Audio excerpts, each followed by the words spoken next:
Jenica, may nahulian pa ba ng iligal o pinagbabawal na paputok dyan sa kinaroroonan mo?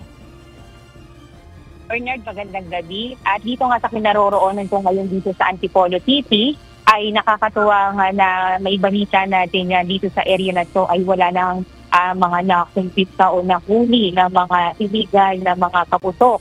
At simula kanina ng umaga, base nga din sa unatin ng PNP at ngayon din ng Antipolo, ay karamihan na lamang na kanina nahuhuli nila ay mga open muffler. Dahil kaninang umaga, hindi pa man din pagpapalit ng taon, ay talaga namang pag-iingay na ng mga motorsiklo nga dito sa lugar na ito. Kaya isa yan sa mga tinututukan kaninang umaga dito.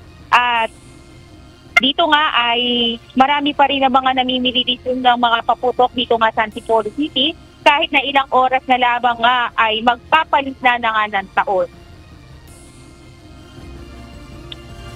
Ngayon lang po rin na available, busy po masyado sa mga may ginagawa rin po. So yun lang po, ngayon lang yung time para makapagbili. Ito, mga simpleng paputok para sa mga bata and yun, pag naghahanda mga pagkain, tapos ang usually naman mga motor na lang ngayon, yung mga pinapaingay, mga busina, mga kaldero, yan po. Ang ilang tindera maingat na sa pagbebenta para kahit paano ay makahabol na ng benta at makaiwas sa huli ng mga otoridad.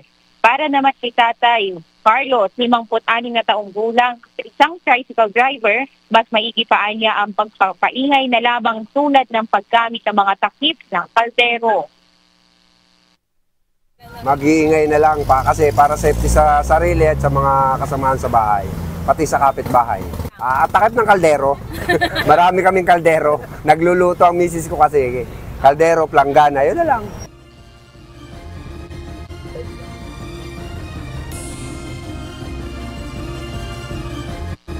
Samantala, tuloy-tuloy ang pag-iikot at pag-monitor ng PNP Antipolo sa mga lugar na kung saan ay designated area na bilihan ng mga paputok para matiyak na walang makakalusot na magbebenta ng mga ipinagbabawal na at mapanganib na uri ng firecracker. Sa tala ng Department of Health sa Rizal, nananatiling 7 na naiulat na naputukan simula December 21 hanggang kahapon. At Bernard, makikita nga dito sa aking likuran ay marami pa rin mga tao na humahabol ng kanila.